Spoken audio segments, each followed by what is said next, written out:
Hello everyone, welcome back to my YouTube channel. I am Renu from Bal Bharti. Today our topic is the origin and evolution of the earth. अर्थ की evolution कैसे हुई, अर्थ का origin कैसे हुआ, इसके बारे में कोई भी परफेक्ट आइडियाज नहीं है।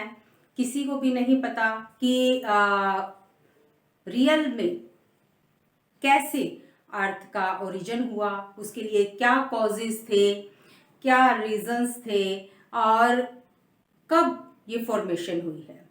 इसके लिए कुछ साइंटिस्ट हैं या आप जो जियोलॉजिस्ट बोल सकते हैं, जिन्होंने इसके बारे में रिसर्चेस की हैं, जिन्होंने इसके बारे में हमें बताया था कि ये फॉर्मेशन किस किस तरह से हुई होंगी। तो अर्थ के ओरिजिन के बारे में जानने के लिए हम पहले इसकी थ्योरीज को, जो थ्योरीज हमें जियोलॉजिस्ट ने दी है, उन थ्योरीज के बारे में डिस्कस करेंगे ताकि हम वहां तक पहुंच सकें कि किस किस तरह से यहाँ पे फॉर्मेशन हुई होगी। तो सबसे पहले यहाँ पे हम अर्लियर थ्योरीज के बारे में बात करेंगे। अर्लियर थ्योरीज में सबसे पहले जो थ्योरी आती है वो आती है प्रोफेसर इमैनुअल कांट, जो कि एक जर्मन स्कॉलर थे और इन्होंने अपनी थ्योरी दी थी 1755 के अंदर। इमैनुअल कांट ने ये नोटिस किया था कि यहाँ पर एक गैसियस मास था, एक इस तरह का प्री मॉर्टल ऑब्जेक्ट था जो यहाँ पे पहले हॉट फॉर्म में था और बाद में कूल डाउन होने के बाद वहां से जो है वो सेपरेट होता गया, एक्सपेंड होता गया, जिसकी वजह से यहाँ पे अर्थ की, अदर प्लैनेट्स की एंड स्टार्स की फॉर्मेशन यहाँ पे हुई थी। नेक्स्ट जो फिलोसफर आते हैं, नेक्स्ट जो प्रोफेसर आते हैं वो है लेप्लॉस। लेप्लॉस के अकॉर्डिंग, लेप्लॉस जो थे वो फ्रेंच मैथमेटिशियंस थे, फ्रांस के थे और मैथमेटिशियंस थे। 1796 के अंदर इन्होंने अपनी थ्योरी दी थी जिसका नाम था नेबुला हाइपोथेसिस। अब इन्होंने जो नेबुलर हाइपोथेसिस दी थी, इसमें इन्होंने क्या बताया कि एक प्री मॉर्टल ऑब्जेक्ट था और वो बहुत ही ज्यादा हॉट गैसियस फॉर्म में था। बाद में जैसे जैसे टाइम पीरियड बढ़ता गया, जैसे जैसे वो प्री मॉर्टल ऑब्जेक्ट जो है उसमें जो फोर्स लग रही थी वो जैसे जैसे इंक्रीज हो रही थी, वैसे वैसे ग्रेविटेशनल फोर्स जो है वो डिक्रीज होती जा रही थी, जिसकी वजह से यहाँ पे क्या हुआ, जब ये ऑब्जेक्ट कूल डाउन हो गया तो वहां पर जो प्रीमॉर्टल जो मास था, जो मास ऑब्जेक्ट था, वो एक्सपेंड होना शुरू हो गया और उसकी वजह से क्या हुआ, वो टुकड़े जो है वो अलग अलग नेबुलर फॉर्म में जो है वो डिफरेंट पार्ट्स में डिवाइड होने लग गए। ये नेबुलर फॉर्म में थे, इसीलिए इन्होंने अपनी थ्योरी को नाम दे दिया नेबुलर हाइपोथेसिस। नेबुला जो था वो कूल डाउन हुआ और उससे फिर स्टार्स की फॉर्मेशन हुई और उसके बाद प्लैनेट्स की फॉर्मेशन हुई। अब यहाँ पर इमैनुअल कांट और लेप्लॉस दोनों एक चीज पर, दोनों का एक ही डिसीजन था या दोनों एक ही चीज पर बिलीव करते थे, वो था law of conservation of angular movement. अब उनका कहना क्या था कि ये जो मास ऑब्जेक्ट है, जो प्री मॉर्टल मास ऑब्जेक्ट है, ये हॉटेस्ट फॉर्म में होने के बाद यहाँ पर क्या है, इसके अंदर कूलिंग हुई है, जिससे यहाँ से इनकी एक्सपेंशन होने की वजह से अलग अलग ऑब्जेक्ट्स जो है वो बने हैं, जिन्हें बाद में स्टार्स या प्लैनेट्स का नाम दिया गया। वहीं से सन फॉर्मेशन हुई और वहीं से अलग अलग जो स्टार्स फॉर्मेशन हुई है, जो प्लैनेट्स की फॉर्मेशन हुई है, अर्थ की फॉर्मेशन हुई है। ठीक है, नेक्स्ट जो यहाँ पे आए हैं वो है चैम्बरलिन। चैम्बरलिन के साथ एक और थे मॉल्टन, जिन्होंने 1900 के अंदर यहाँ पे जो थ्योरी दी थी जिसका नाम था प्लेनेसिमल हाइपोथेसिस। इनके अकॉर्डिंग क्या था, इन्होंने जो हाइपोथेसिस दी थी उसके अकॉर्डिंग क्या था कि मास ऑब्जेक्ट्स जो है वो क्या हुए, हॉट फॉर्म में थे, बहुत ज्यादा गैसेस थी, वोल्केनिक एक्टिविटीज थी, जिसकी वजह से क्या हुआ, यहाँ पर फिर से ये जो है इनकी फॉर्मेशन जो है वो चेंज होने लग गई। कूल होने के बाद ये एक्सपेंड होना शुरू हो गए और यहीं से फिर वहीं पे जो है जो प्लेन फॉर्म में जो है यहाँ पे स्टार्स की फॉर्मेशन होनी शुरू हो गई। उसके बाद प्लैनेट्स जो है ये गैसियस जो ऑब्जेक्ट्स थे ग्रुप फॉर्म में बिग जो ऑब्जेक्ट है उस फॉर्म में ये कन्वर्ट होने शुरू हो गए, जिसे इन्होंने प्लेनेसिमल हाइपोथेसिस का नाम दे दिया। नेक्स्ट यहाँ पर आए सर जेम्स जीन्स, जो एक ब्रिटिश साइंटिस्ट थे। इन्होंने जो थ्योरी दी है जिसका नाम है टाइडल हाइपोथेसिस, और ये थ्योरी इन्होंने दी थी 1919 के अंदर। यहाँ पर इन्होंने जो टाइडल हाइपोथेसिस दी थी जिसमें इन्होंने बताया कि एक टाइड फॉर्म के अंदर जिस तरह से टाइड्स होती हैं उस फॉर्म के अंदर यहाँ पे जो नेबुलर फॉर्मेशन है वो हुई थी। लेकिन इनकी थ्योरी को मॉडिफाई किया, उसमें मॉडिफिकेशन किया हैरोल्ड जेफरी ने 1929 के अंदर। इनके अकॉर्डिंग यहाँ पे कुछ कमियां थी जिनको दूर करते हुए इन्होंने इस हाइपोथेसिस को थोड़ा सा चेंजेस इसमें लाने की कोशिश की, और इन्होंने बताया कि यहाँ पर क्या था कि कुछ जो इवेपोरेशन का प्रोसीजर था वो चल रहा था, और वहां पे इन ऑब्जेक्ट्स के साथ साथ इन गैसियस फॉर्म के जो ऑब्जेक्ट्स हैं इनके साथ साथ इसके अंदर डस्ट पार्टिकल्स थे और बहुत सारी हॉटेस्ट जो गैसेस थी वो इसके अंदर थी, जो धीरे धीरे कूल डाउन होने के बाद एक्सपेंड होना स्टार्ट हो गई। तो इन्होंने टाइडल हाइपोथेसिस को मॉडिफाई कर दिया था 1929 के अंदर। नेक्स्ट यहाँ पे ये बात की है हमने अर्लियर थ्योरीज की। नेक्स्ट हम डिस्कस करेंगे मॉडर्न थ्योरीज को। मॉडर्न थ्योरी से इंपॉर्टेंट क्वेश्चन, मॉडर्न थ्योरी किसने दी थी? देखो, जो भी थ्योरी आप करोगे उस थ्योरी के अंदर आपको मेनली उसके थ्योरिस्ट का नाम पता होना चाहिए, उसके बाद ईयर का भी पता होना चाहिए और उनकी थ्योरी के नाम का भी पता होना चाहिए, क्योंकि 1 मार्क के जब क्वेश्चन आएंगे तो वो यहीं से ही आएंगे। एडविन हबल दी थी, किसने दी थी मॉडर्न थ्योरी? एडविन हबल ने दी थी। थ्योरी का नाम क्या था? थ्योरी का नाम था बिग बैंग थ्योरी। कब दी थी? 1920 के अंदर। ठीक है, अब ये मॉडर्न थ्योरी क्या थी? मॉडर्न थ्योरी के अकॉर्डिंग क्या था? गैसियस मास ऑब्जेक्ट जो थे उनका यहाँ पे प्रीमॉर्टल फॉर्म से ऑब्जेक्ट्स का क्या हुआ, यहाँ पर वो जो है यहाँ पे घूमने लग गए। ठीक है, अब वो मूवमेंट करने लग गए, राउंड फॉर्मेशन में घूमने लग गए, जिससे क्या हुआ कि धीरे धीरे जैसे आप एक ऐसा ऑब्जेक्ट है, ठीक है, जो अभी बहुत सारे ग्रुप फॉर्म में जुड़ा हुआ है। ठीक है, आप जैसे कि ये नेबुलर फॉर्म में है, ठीक है, एक सिगार की शेप में है, ये नेबुलर फॉर्म में है। अब यहाँ पे क्या हुआ, ये धीरे धीरे ये ऑब्जेक्ट जो है वो इस तरह से इकट्ठे हो गए। ठीक है, अब ये इकट्ठे हो गए हैं। अब ये जो ग्रुप है, जब इसको इस तरह से ये घूमेगा, ठीक है, आप किसी भी चीज को इस तरह से घुमाते जाओगे तो उसके जो रिंग्स हैं वो अलग होते जाएंगे। ठीक है, उसी तरह से यहाँ पे भी क्या हुआ, ये रिंग्स जो है, ये सारे रिंग्स जो है वो सेपरेट होने स्टार्ट हो गए, और यहाँ पर क्या है, अलग अलग यहाँ पे ये एक्सपेंड हो गए।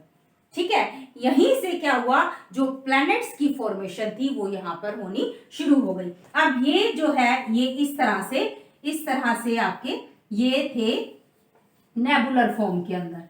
ठीक है, ये नेबुलर फॉर्म के अंदर थे और धीरे धीरे यहाँ से ये सेपरेट होना शुरू हो गए, इनका एक्सपेंशन स्टार्ट हो गया और ये अलग होते गए, जिससे हमारी अर्थ की फॉर्मेशन हुई, और उसके बाद इवोल्यूशन जैसे स्टार्ट हुई तो यहाँ पे स्टार फॉर्मेशन हुई, और आप साथ ही साथ फॉर्मेशन ऑफ प्लैनेट्स भी यहाँ पे स्टार्ट हो गए।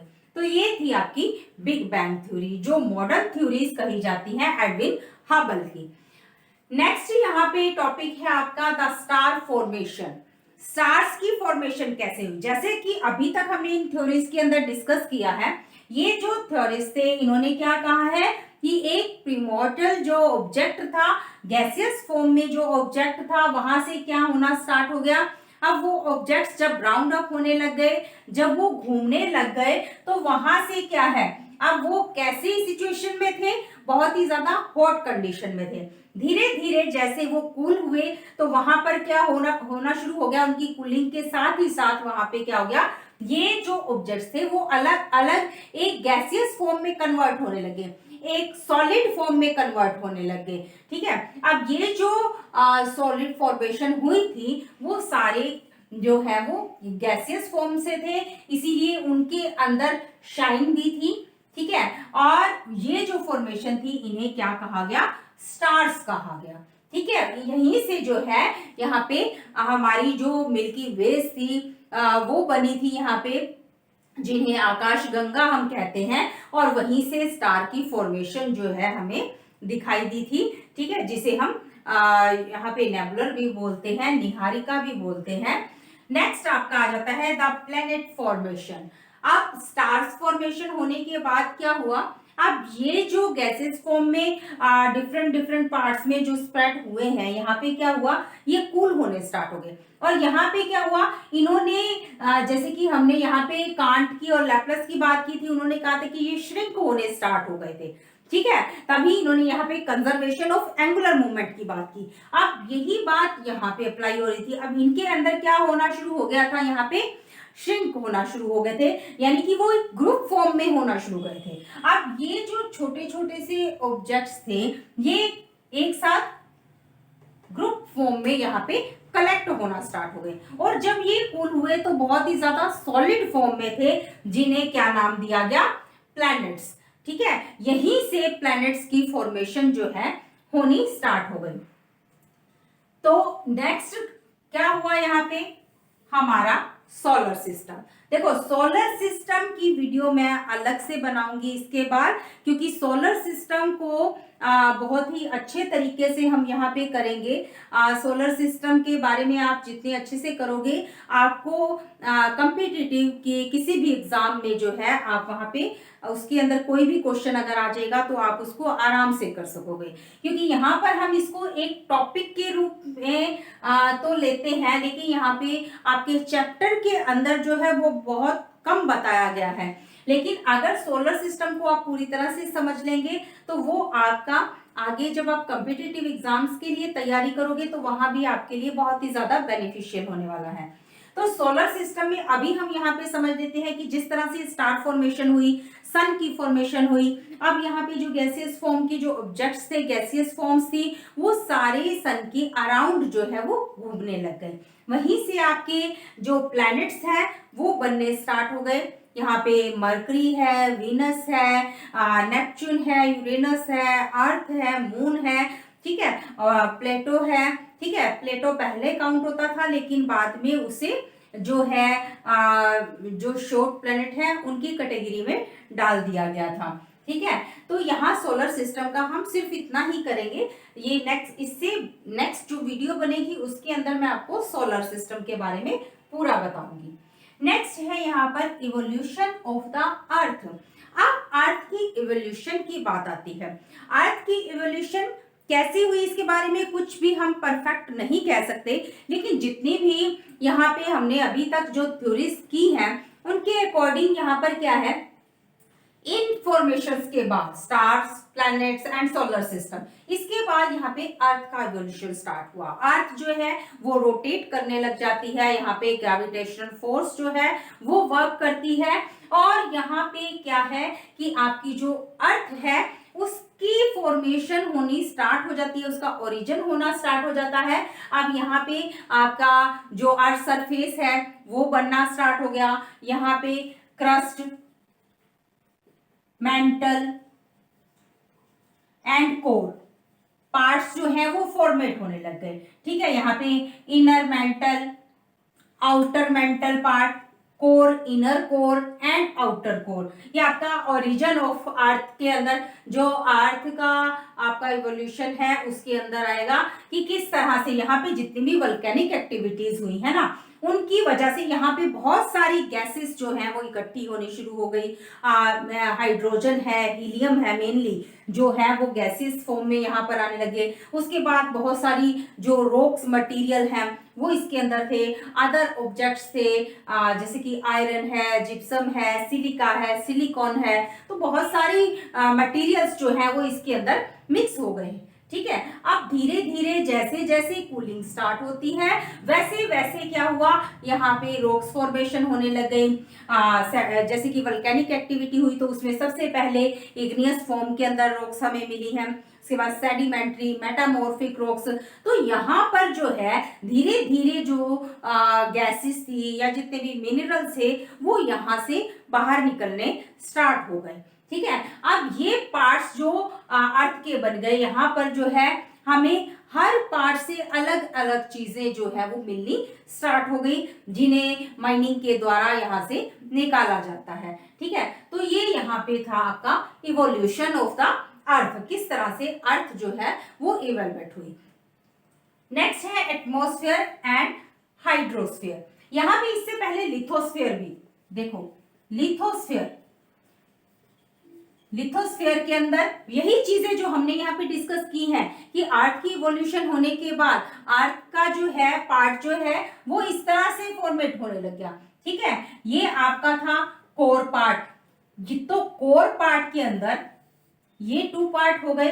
ठीक है। ये आपका हो गया इनर कोर और ये हो गया आपका आउटर कोर। इसके बाद यहाँ पे ये मेंटल था, इनर मेंटल, और फिर ये हो गया आपका आउटर मेंटल। ठीक है। नेक्स्ट आपका जो हो गया ये कौन सा हो गया आपका क्रस्ट पार्ट।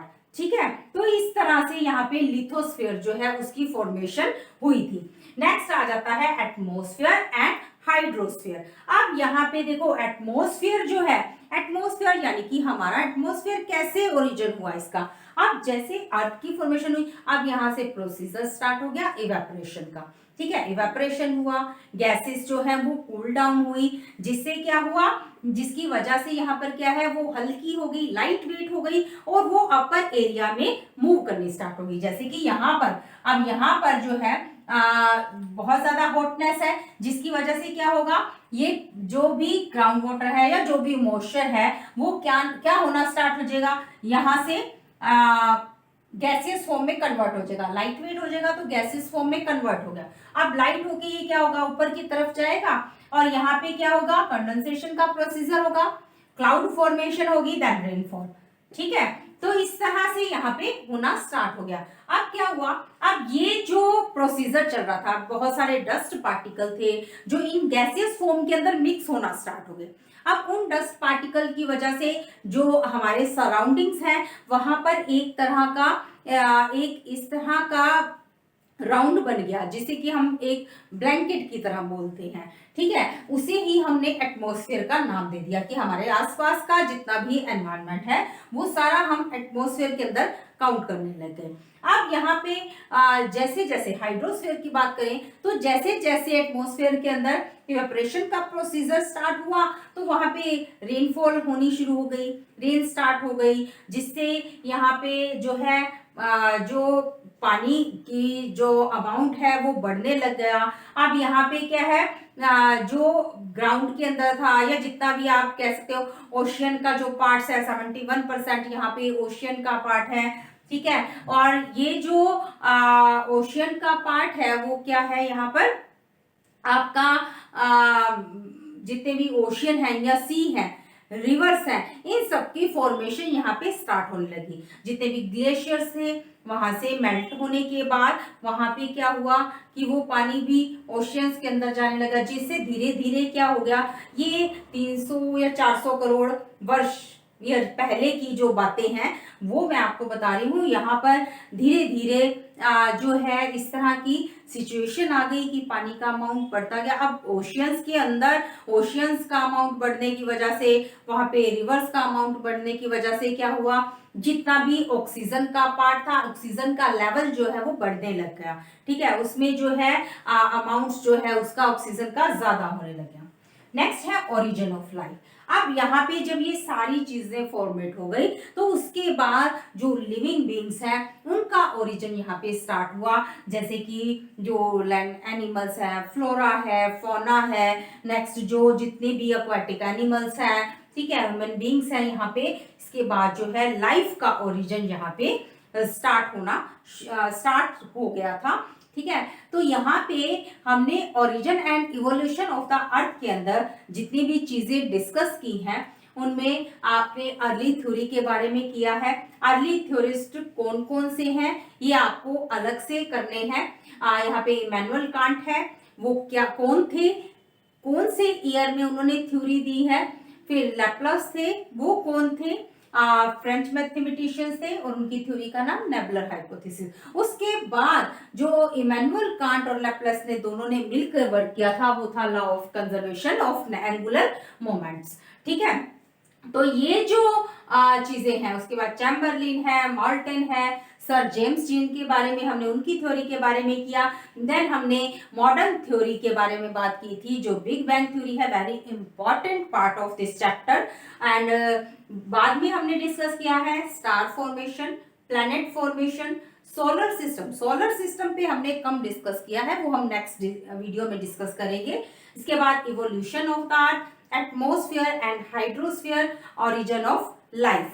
तो यहाँ पे जितनी भी चीजें हमने डिस्कस की हैं वो सारी की सारी आपको अच्छे से करनी है। आई होप आपको ये टॉपिक जो है यहाँ पे क्लियर हो गया होगा। तो मिलते हैं नेक्स्ट वीडियो में सोलर सिस्टम टॉपिक के साथ। Till then bye and take care. Please like and subscribe the channel.